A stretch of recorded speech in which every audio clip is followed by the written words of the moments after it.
Good morning students.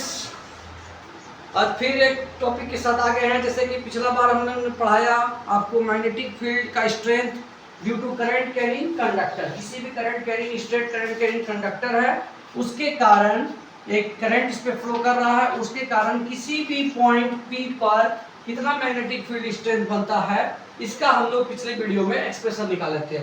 आज इसी से रिलेटेड कुछ क्वेश्चंस को सॉल्व करेंगे कि इसका हम लोग यूज कहाँ पे करेंगे, किस तरह से सॉल्व करेंगे किसी क्वेश्चंस को, ये हम लोग आज इसको फाइंड आउट करना चाह रहे हैं। ठीक है, जैसे देखिए मैग्नेटिक फील्ड स्ट्रेंथ आपका B, तो हम लोग दो चीज को फाइंड आउट किए थे, एक mu naught I by 4 pi A sine phi 2 plus sine phi 1, ये हमने एक्सप्रेशन निकाला था। और अगर किसी इनफाइनाइट कोई भी इनफाइनाइट रॉड है तो उसके लिए जो हमारे पास एक्सप्रेशन था वो mu naught I by 2 pi A find out किए थे। ठीक है, और अगर किसी लास्ट पॉइंट पर हमको P पॉइंट की वैल्यू निकालनी है, मैग्नेटिक फील्ड का स्ट्रेंथ को पावर निकालना है, किसी मान लीजिए पॉइंट P यहाँ नहीं होकर पॉइंट P कहाँ पे हो जाए, लास्ट पॉइंट पे, या P पॉइंट कहाँ हो जाए, इस पॉइंट पर हो जाए, तो उस केस में हम लोग जो एक्सप्रेशन निकाले थे वो था mu naught by I by 4 pi A। ठीक है, तो आज इसी से रिलेटेड कुछ न्यूमेरिकल्स बनाएंगे, कुछ क्वेश्चंस जो एग्जाम में आपका आता है हमेशा।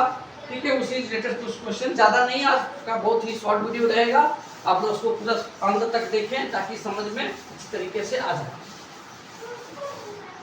जो भी सब्सक्राइब नहीं किए हैं वो जल्दी से कर लें, क्योंकि अब एग्जाम का टाइम भी आ रहा है, बहुत सारे से MCQ का भी हम लोगों को प्रैक्टिस कराना है, इसलिए उसका और भी अच्छे तरीके से जितने अच्छा से हो सकता है आपके एग्जाम की तैयारी कराई जाएगी। अब देखिए क्वेश्चन है, any conductor, any straight current carrying conductor, any straight current carrying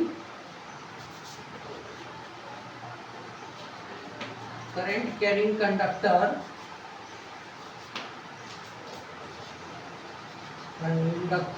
is placed in a direction of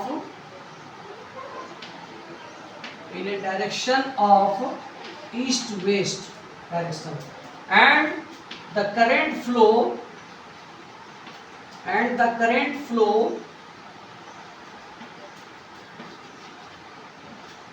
in the direction from east to west,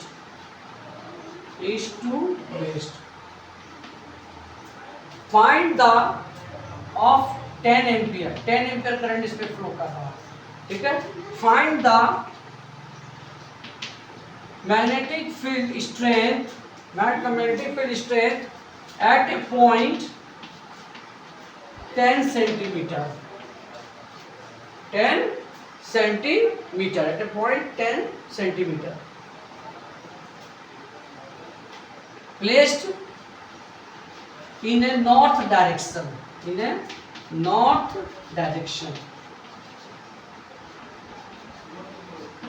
from the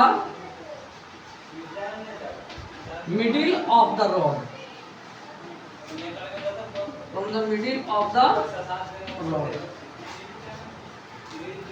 ठीक है, from the middle of the road, clear है।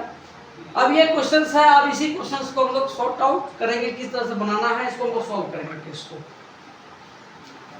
अब देखिए according two questions, उसी हिसाब से हम इसका क्या कराएंगे, डायरेक्शन बनाते हैं, उसी हिसाब से हम रॉड को भी रखते हैं। सबसे पहला स्ट्रेट करंट कैरिंग कंडक्टर है, इस तरह से एक स्ट्रेट करंट कैरिंग कंडक्टर है, क्योंकि आपका दो डायरेक्शन होता है, यहाँ पे देखिए ईस्ट, यहाँ वेस्ट, यहाँ नॉर्थ, और यहाँ पे आपका हो जाएगा साउथ। ठीक है, तो अब देखिए ये रॉड आपका ऐसे रखा हुआ है, करंट ईस्ट टू वेस्ट, और करंट का डायरेक्शन भी क्या है, ईस्ट टू वेस्ट जा रहा है, और यहाँ पे 10 एम्पियर करंट है। इस जगह क्या है आपका, नॉर्थ है, तो इसी नॉर्थ में जो डिस्टेंस पे ये रखा हुआ है 10 सेंटीमीटर की दूरी पर यहाँ पे। ठीक है, अब हमें ये निकालना है कि इस 10 सेंटीमीटर की दूरी पर इस रॉड के कारण, स्ट्रेट रॉड के कारण कितना मैग्नेटिक फील्ड स्ट्रेंथ यहाँ पे बन रहा है। देखिए सबसे पहले बात, इस क्वेश्चंस में एक चीज और हम लोग को देखने का चीज है कि आपका इस रॉड का कोई लेंथ फिक्स नहीं किया गया है। मतलब ये इन्फिनाइट का केस हो सकता है, ठीक है, इन्फिनिटी का केस हो सकता है। तो अगर इन्फिनाइट मान के चलते हैं तो b इज इक्वल टू क्या हो जाएगा, mu naught I by 2 pi a। यहाँ पे ये एक्सप्रेशन आ जाएगा हमारा, अगर इसको देंगे इन्फिनाइट, क्योंकि इसका लेंथ कोई भी फिक्स नहीं दिया हुआ है, ठीक है। अब देखिए तो म्यू नॉट बाय 2 पाई, अब a की वैल्यू कितनी है, एक हमारा है 10। देखिए यही जो आपका है ये क्या है, a डिस्टेंस, तो 10 सेंटीमीटर, तो 10 सेंटीमीटर को चेंज कर लेंगे हम लोग मीटर में, तो 0.10 आ जाएगा, और आपका करंट कितना हो जाएगा, 10 हो जाएगा, करंट 10। अब यहाँ पे इसको हम लोग कैंसिल आउट किए तो 100, ये 10 आपका कैंसिल हो गया, ठीक है। अब देखिए एक चीज हम लोग और जानते हैं कि mu naught by 4 pi is equal to होता है 10⁻⁻7 टेस्ला मीटर पर एम्पियर की एक्सप्रेशन, ठीक है। तो म्यू नॉट के अगर हम लोग वैल्यू लिखना चाहें तो म्यू नॉट तो लिख सकते हैं 4 पाई इंटू 10⁻⁻7, ये लिख सकते हैं। तो हम यहाँ पे म्यू नॉट के जगह लिख देंगे 4 पाई इंटू 10⁻⁻7 इंटू 100 बाय 2 पाई, पाई पाई कैंसिल, यहाँ पे हो गया 2। तो देयरफॉर एक्सप्रेशन आंसर जो आया आपका वो 200 इंटू 10⁻⁻7 टेस्ला। अब इसे हम लोग सॉल्व करते हैं तो आ जाएगा 2 इंटू 10⁻⁵ टेस्ला। तो इस पॉइंट पर मैग्नेटिक फील्ड स्ट्रेंथ इस वायर के कारण, जो स्ट्रेट करंट कैरिंग कंडक्टर है 10 एम्पियर का, इसके कारण यहाँ पे आपका आ जाता है 2.2 इंटू 10⁻⁵ टेस्ला, ठीक है। तो ये इस तरह का क्वेश्चन एग्जाम में आपको आएगा, नॉट डायरेक्शन। अच्छा आप इसका देखिए, मैग्नेटिक फील्ड क्या है आपका, एक वेक्टर क्वांटिटी है, तो वेक्टर क्वांटिटी तो हम लोग यहाँ पे मैग्नीट्यूड तो फाइंड आउट कर लिए, पर इसका डायरेक्शन क्या होगा, तो डायरेक्शंस के लिए हम लोग यहाँ पे जो यूज करते हैं, जो रूल यूज करते हैं वो है आपका मैक्सवेल का राइट हैंड थंब रूल, ठीक है। उसे हम लोग कहते हैं, डायरेक्शन जरूरी है इसमें देना, राइट हैंड थंब रूल, जो क्लास 10 में भी आप पढ़े होंगे ये रूल को, ठीक है। राइट हैंड थंब रूल क्या कहता है कि किसी भी स्ट्रेट करंट कैरिंग कंडक्टर में अगर करंट जा रहा है, मान लीजिए नीचे से ऊपर की तरफ, तो हमें इसे इस तरह से पकड़ना है कि ये जो थंब है हमारा, थंब, ये थंब को इस तरह से पकड़ता है, इस तरह से इसको पेन को पकड़ लिए, ठीक है, पेन को देखिए इस तरह से पकड़ लिए, जिसमें थंब बताता है डायरेक्शन ऑफ करंट, और ये कर्व्ड फिंगर जो बताता है ये डायरेक्शन ऑफ बताता है मैग्नेटिक फील्ड का।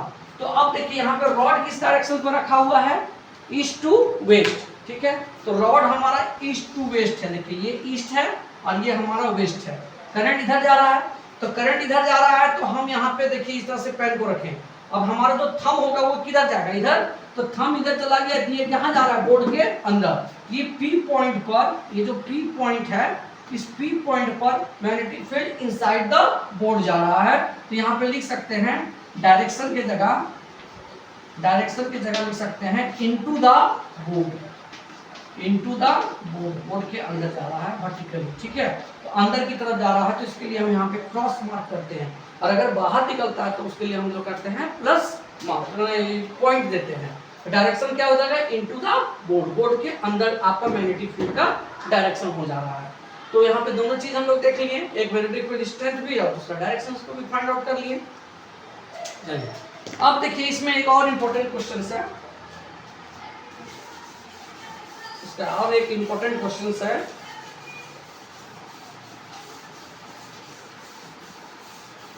कि बायोट सावर्ट लॉ का ही हम लोग यूज कर रहे हैं अभी, उसी का एक्सप्रेशन आ रहा है। इसी तरह से एक स्क्वायर है, consider a square of length L, of length 2a, carrying a current I, ठीक है। Find the magnetic field strength at the centre of the square, square के सेंटर पॉइंट पर मुझे फाइंड आउट करना है। तो क्या बोल रहा है कि एक स्क्वायर है जिसका लेंथ क्या है 2a, तो पहले एक स्क्वायर हम लोग बना लेते हैं, हम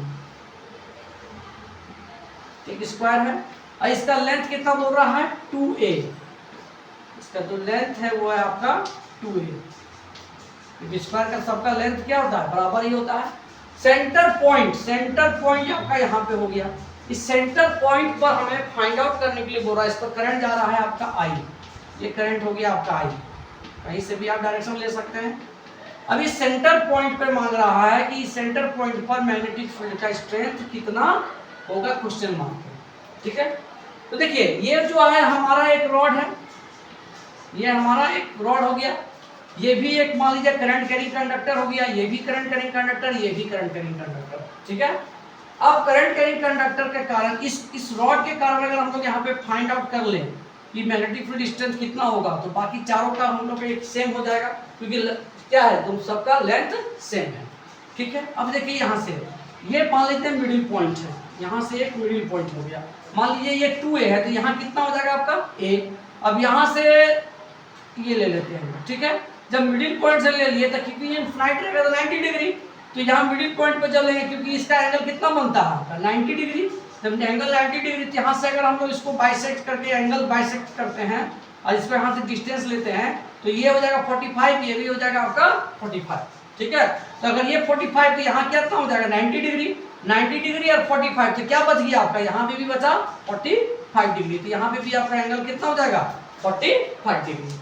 अच्छा देखिए अब ये इनफिनिट रॉड है, मतलब फाइनाइट है, तो आपका यहाँ पे जो एक्सप्रेशन लेंगे वो ले लेंगे mu naught I by 4 pi a, यहाँ आ जाएगा sine phi 2 plus sine phi 1।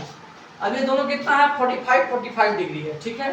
तो देखिए करंट आपका mu naught I by 4 pi A, distance भी देखिए आपका ये ही है, यहाँ हो जाएगा 1/√2 1/√2, यहाँ हो जाएगा आपका 2/√2, ये एक्सप्रेशन आ गया हमारा 2/√2, क्लियर है। अब ये किसका कारण आया, सिर्फ एक रॉड के कारण आया। अब इस तरह से कितना हमारे पास है 4, तो टोटल, तो चारों का प्रभाव वहां पे मिडिल पॉइंट में पड़ेगा, तो total magnetic field strength, total field strength due to square के कारण कितना पड़ेगा, तो यहाँ पे जो टोटल मैग्नेटिक किसी एक के कारण आया है, अब यहाँ पे हम क्या करेंगे कि सबका 4 चारों के कारण यहाँ पे लिख देंगे एक्सप्रेशन, ठीक है। ये 4 कैंसिल हो गया आपका, 4 कैंसिल। अब देखिए यहाँ पे ये √2, इसको √2 हम डिफाइन कर सकते हैं, तो आ जाएगा आपका √2 mu naught I by √2 cancel हो जाएगा बाय पाई ए, यही आपका एक्सप्रेशन आ गया magnetic field strength at the middle point due to the square के कारण कितना पॉइंट में हमारा वैल्यू आ गया स्ट्रेंथ √2, क्योंकि √2 यहाँ पे तोड़ सकते हैं, तो एक √2 हमारा कैंसिल हो जाएगा, तो √2 बचा म्यू नॉट आई और यहाँ पे बच गया आपका पाई ए, क्योंकि डिस्टेंस यहाँ से है सबका पाई, तो ये हम लोग को फाइंड आउट कर लिया। अच्छा अब है कि टोटल मैग्नेटिक इसका डायरेक्शन किधर होगा, स्ट्रेंथ तो हम लोग निकाल लिए, वो डायरेक्शन किधर होगा। देखिए यहाँ से अगर हम लोग ऐसे पकड़े करंट जा रहा है इधर, इसके कारण ये मैग्नेटिक फील्ड बाहर निकलेगा, इसके कारण भी मैग्नेटिक फील्ड क्या निकलेगा बाहर, इसके कारण भी जाए तो मैग्नेटिक फील्ड बाहर, इसके कारण भी जाए तो मैग्नेटिक फील्ड बाहर, तो ये हमेशा क्या होगा come out from the board, come out from the board, board से बाहर निकल रहा है, ठीक है। आप लोग लिखिएगा board come out from the page, page से बाहर निकल रहा है। तो देखिए ये करंट क्या है नीचे है, तो मान लीजिए करंट हमारा नीचे है, ये देखिए तो करंट का डायरेक्शन ये कैप मान लेते हैं। देखिए आप इसको ऐसे पकड़ लेंगे, तो इसको अगर हम ऐसे घुमाएंगे तो ये क्या निकलेगा, इस पॉइंट से बाहर की तरफ निकलेगा। फिर इसको यार पकड़िए, इसका अगर रखें इस तरफ पॉइंट से भी करंट से क्या होगा बाहर की तरफ निकलेगा, फिर ऐसे जाएंगे फिर करंट बाहर की तरफ निकलेगा, फिर ऐसे करेंगे तो फिर मैग्नेटिक फील्ड क्या होगा, सॉरी मैग्नेटिक फील्ड बाहर की तरफ निकलेगा। ये हमेशा मैग्नेटिक फील्ड इसका क्या निकलेगा बाहर की तरफ निकलेगा, come out from the board. तो इस तरह से बहुत सारे क्वेश्चंस को आप सॉल्व कर सकते हैं। लॉजिक आपको यही लगाना है, जो एक्सप्रेशन मैंने 3 एक्सप्रेशन बताया उसी को पुट करके आप सारे क्वेश्चंस को सॉर्ट आउट कर सकते हैं, सॉल्व कर सकते हैं, कोई दिक्कत नहीं है। चलिए आज के लिए थैंक यू, धन्यवाद।